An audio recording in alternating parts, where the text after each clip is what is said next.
Ma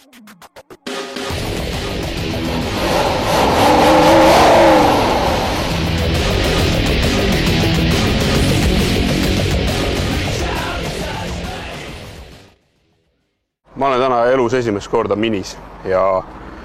oi kui äge see esimene kord siin minis on olla. Tegelikult võiks kõik hommikud niimoodi alata, et lähed ja lased autol katuse maha ja katuse saad maha lasta sellepärast, et see ei ole tavaline mini, vaid tegemist on Roadster S-iga, mis on siis mini kõige kangem variant. Ja kuna temperatuuri on väljas praegu 16,5 kraadi, siis me kaameramees Laasiga riskime lihtsalt sellega, et me saame mõlemad kopsu põletikku, aga sellega on lihtsalt nii äge sõita, kui katust peale ei ole ja ega nagu muus osas ka siin nende ägedatega kuidagi kokku ei saa hoida. Sest kui sa siia autosse sisse istud, siis on kohe selline tunne, nagu sa istuksid mingisugusesse lennukisse, sest kõik need sellised nupud on sellised umbes nagu lennukis võiks olla või nagu ette kujuteldavad lennukis on ja siin keskel on siis veel üks selline nupukene, millega sa saad juhtida tagatiiva asendit, et kui suurt tuge ta sulle mingil hetkel pakub, aga 70 kilomeetrist tunnis alates tõuseb ta ise üles ja hakkab sind tee küljes rohkem kinni hoidma. Siin need ventilatsiooniavad on kõik sellised nagu selline suur sihik on näiteks suure kuulipilduri küljes, mis lennuki küljes käib ja siin keset armatuuri on siis selline supitaldriku suurune spidomeeter, mis on nüüd keskelt saanud endale väga uhke välimuse, see on nüüd puhtalt muutunud selliseks digitaalseks seest ja nagu näha, siis praegu jookseb siin navigatsioon ja tegelikult saab siia keskele manada siis kõik selle auto sätungiks vajalikud asjad ja tegelikult selle sätungi muutmise jaoks on tehtud siia veel selline hästi mõnus iDrive'i laadne nupp, aga kui Bembil on ta selline suur kolakas, siis siin on ta selline moodne väikene mummu, mida sa siis keerata saad ja selleks, et midagi valida, vajutad lihtsalt siia nupu peale ja plaks ongi kogu see süsteem sul siin olemas. See on tegelikult väga mõnus ja siis see viimistlusmaterjalid on ka sellist alumiiniumi tehtud ja tegelikult tuli välja, et kui siia nagu peale minna või astu minna, siis avaneb siit tagant ka veel lisaks sellele alumisele kindlalaekale üks väga kihvt laegas. Nii et tegelikult siin sükest avastamise rõõmu ja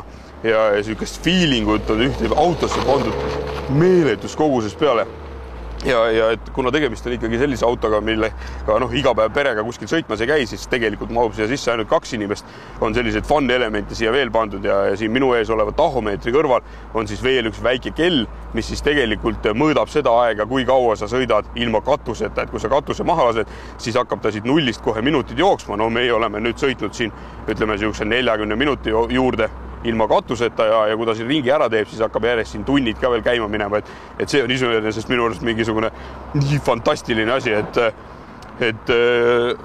ma jään selle kirjeldamisega tegelikult natukene jänni ja kui te tahate veel natukene sportlikumalt sõita, siis on siin väike spordinupp, mida saate vajutada, siis läheb siit pealt ilusti tuli roheliseks ja pöörded kohe lähevad teise asendisse ja ta muutub selliseks krapsakamaks ja kuidagi selliseks natukene nagu vihasemaks. No ja nagu ma juba ütlesin, on siis tegemist Mini Cooper S Roadsteriga ja see ongi täpselt selline auto. Põhimõtteliselt näeb ta välja nagu teisedki minid või vähemalt siis kupee variant, sest kupeega seob teda põhimõtteliselt kere kuni siis siiamaani, sest Roadsteril on ainult lisaks see selline äravõetav katus. Ja see tegelikult muudab kõike. Ja et asi veel ehedam oleks, käib see peale panemine ainult manuaalselt. Ehk siis oma pisikeste kätega peate selle siia peale panema ning selle peale panemisega saab hakkama igaüks. Ja auklikust mootorikattest sisse piiludes vaatab vastu 1,6 liitrine bensiinimootor, millel on 184 hobujõudu ehk siis 135 kilovatti. Ja kui ma ennist ütlesin, et tegemist on kõige kangema mudeliga, siis eksisin natukene. Tegelikult on üks vähe keerulisema nimega versioon sellest veel olemas, millel on 155 kilovatti. Ja kui enamasti lahtiste autode puhul võib arvata, et pagasiruumi ei ole üldse jäänud, siis siin ei pea see paika sellepärast, et siin on 240 liitri jagu pagasiruumi ja seda tegelikult ei mõjuta ka katuse avamine. Sest seda katust ei voldita mitte pagasiruumi, vaid selle jaoks on siin üleval eraldi pesa olemas. Ehk siis olenemata sellest, et siin on ainult 2 istet, on see ikkagi suhteliselt praktiline auto, sest siia sisse saab ära panna ka näiteks suusad. enne kui me selle autoga uuesti liiklusesse tuiskame, näitan ära veel ühe kihvti asja. Siin on üleval 2 väikest LED-valgustust, mis praegu näitavad sükest sinist valgust ja vastavalt oma enesetundele saate siit valida kas sükest, äkki tuleb mingi lilla tunne peale või tuleb selline roosakam tunne peale või punast või orantsi või ühesõnaga siit leiab iga tunde jaoks endale sellise sobiliku varjundi siia autosse sellise õige meeleolu loomiseks nagu muud ring, et kui lähed tüdruksõbrale järgi, siis paned põlema sellise tule, mida sa näiteks tahad.